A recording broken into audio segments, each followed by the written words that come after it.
Pemirsa, kalahkan timnas Tiongkok, timnas Indonesia makin dekat ke Piala Dunia karena dipastikan lolos ke putaran keempat kualifikasi Piala Dunia 2026. Ya, sambil menikmati euforia kemenangan skuad Garuda tadi malam, kita akan bahas bagaimana persiapan Jay Itzes dan kawan-kawan untuk laga berikutnya melawan Jepang hari Selasa pekan depan. Sudah bersama saya di studio NTV, pemimpin redaksi bola.com, Erwin Fitriansyah. Bung Erwin, apa kabar? Baik, alhamdulillah. Terima kasih bersama kami. Ya. Selamat untuk timnas kita. Ya. Ini hadiah Idul Adha dan juga pemicu semangat, mudah-mudahan lawan Jepang makin oke ya. Analisa catatan Anda, laga terakhir melawan Tiongkok. Ya, di pertandingan kemarin kan sebetulnya sebelum pertandingan kan sudah di state bahwa 5 orang nggak bisa main ya. 2 orang, Martin Paes sama Marcelino nggak bisa main karena akumulasi kartu. Eliano nungguin istrinya melahirkan. Lalu Sandy Walsh cedera ya. Ragnar juga masih sakit.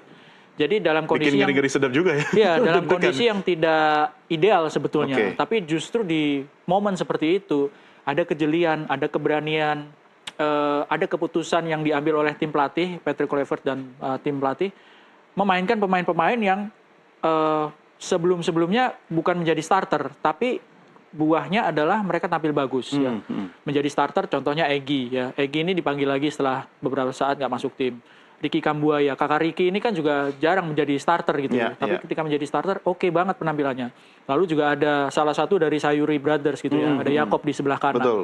Ini yang menjadi poin plusnya adalah mereka bisa tampil tanpa demam panggung gitu ya, tanpa demam lapangan. Mereka bisa memberikan kontribusi yang sangat positif, meskipun akhirnya menangnya hanya dalam tanda kutip hanya lewat penalti dan tidak melalui open play. Tapi kemenangan adalah tetap kemenangan. Poin plusnya adalah pemain-pemain yang ditampilkan yang biasanya tidak menjadi starter, tapi ketika diberi kepercayaan itu tampil bagus. Dan yang harus diingat adalah pemain-pemain yang masuk menjadi pemain pengganti. Contohnya Beckham. Ini juga bisa langsung memberikan kontribusi yang bagus gitu ya. Tidak kan sebenarnya nggak mudah itu untuk pemain pengganti. Ini debut juga kan untuk Beckham untuk timnas senior di bawah kepelatihan Patrick Kluivert. Tapi tetap harus ada kesempatan buat mereka kan? Iya, kesempatan itu juga ada karena memang kondisinya tidak memungkinkan kalau mereka nggak.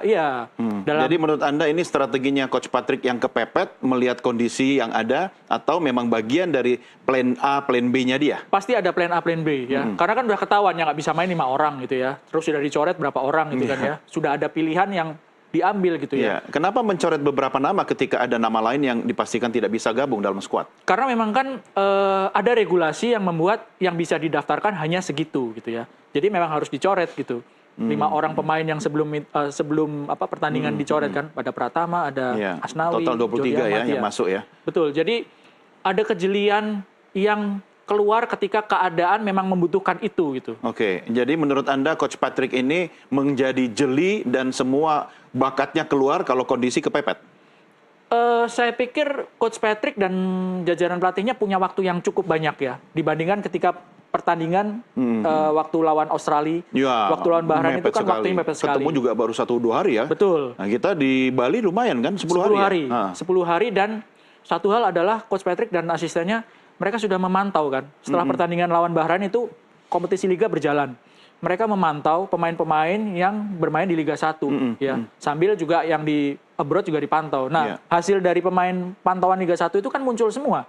Ricky Kambuaya, Egy Sayuri Brothers, Stefano Lillipali itu kan main di Liga 1 semua dan mereka main semua semalam.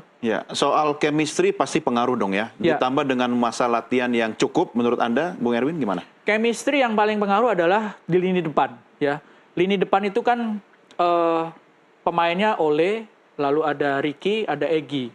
Dengan Egy, dengan Ricky, Ole termasuk baru gitu ya. Apalagi dengan Egy. Kalau sama Ricky kan sudah main ya. Waktu lawan Bahrain itu sudah main. Cuman kelihatan memang chemistry yang harusnya bisa ditingkatkan lagi ya. Kalau waktunya cukup, ini bisa makin bahaya. Waktu latihannya? Waktu latihannya, waktu adaptasinya, waktu kumpul barengnya. Gitu. Tapi kan kita akan kesulitan untuk membuat waktu cukup kan? Karena mereka kan tersebar di mana-mana. Sehingga idealnya pasti bisa diapa-apain. Bisa diapa-apain. Tapi itu apakah sebuah keuntungan atau tantangan bagi Coach Patrick melihat anggota skuadnya seperti itu, sehingga dia harus meramu bagaimana strategi efektif untuk latihan-latihan berikutnya? Sekarang gini, dengan kondisi seperti semalam gitu ya, dengan pemain-pemain yang wah ini ternyata bagus ketika dijadikan starter. Coach Patrick jadi apa? Salah satu nilai positifnya adalah pilihannya semakin banyak ya. Jadi nggak khawatir kalau misalnya ada yang nggak bisa main gitu ya, 1, 2. Belanjanya lebih mudah ya. Iya, kecuali kalau Ole Romeni cedera.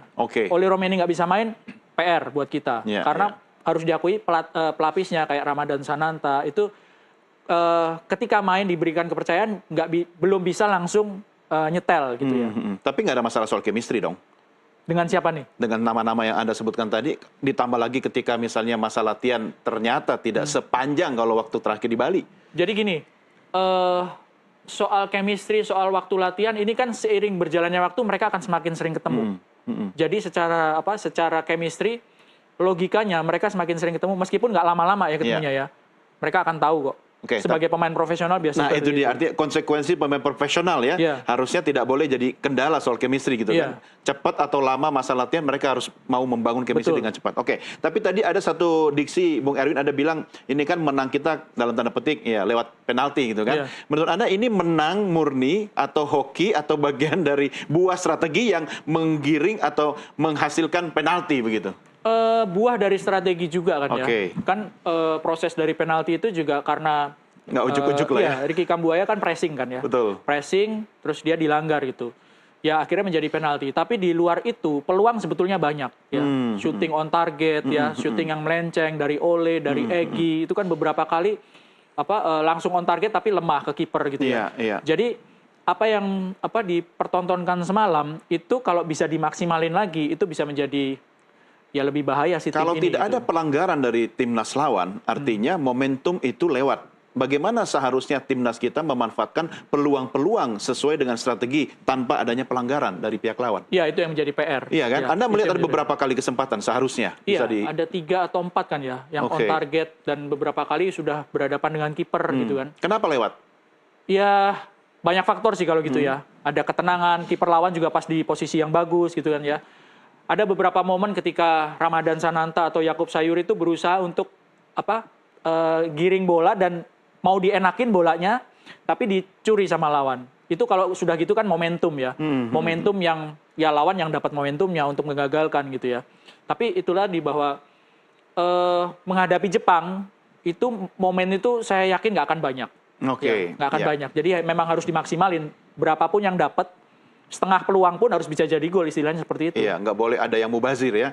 Tapi kalau kita lihat kedisiplinan pemain antara timnas Garuda dengan timnas lawan Tiongkok, mereka kan sama disiplinnya dengan kita. Artinya tidak boleh kita ada estimate mereka. Tapi apa yang membuat satu faktor kemudian kita di atas mereka semalam? Disiplin itu kalau menurut saya lini belakang terutama ya, itu sangat luar biasa ya.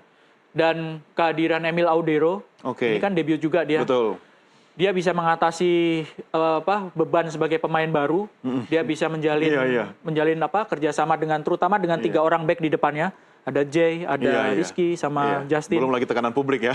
Berat sekali sebenarnya. Kan itu ditonton sama banyak orang dan itu kan bisa 2 sisi mata uang. Kontrol emosi bagus, ketenangan. Iya, antara termotivasi atau malah down gitu ya. Ditonton oleh puluhan ribu orang seperti itu.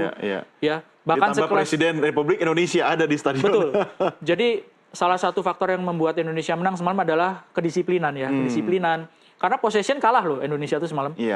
Kalah tipis ya, sekitar 55-45 gitu. China lebih banyak memegang possession gitu. Soal tekanan itu kita kalau dengar statementnya Ole Romeni gitu ya.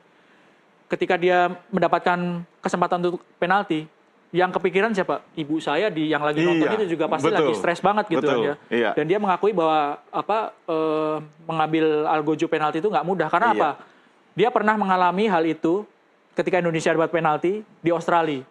Yang ambil Kevin Dix gagal gitu. Itu saya sih semalam kepikiran ini Ole pasti kepikiran Kevin Dix gagal gitu karena peluang penalti ini kan nggak mudah untuk didapatkan gitu. Tapi kata kuncinya betul seperti yang Anda katakan tadi Bung Erwin, doa ibu sepanjang jalan, termasuk sepanjang lapangan GBK. Oke, baik, Bu Erwin, kita rehat sejenak. Kita lanjutkan diskusi kita di segmen berikutnya. Saatnya sekarang sudah masuk waktu maghrib untuk Jakarta dan sekitarnya. Pemirsa, kami segera kembali sesaat lagi.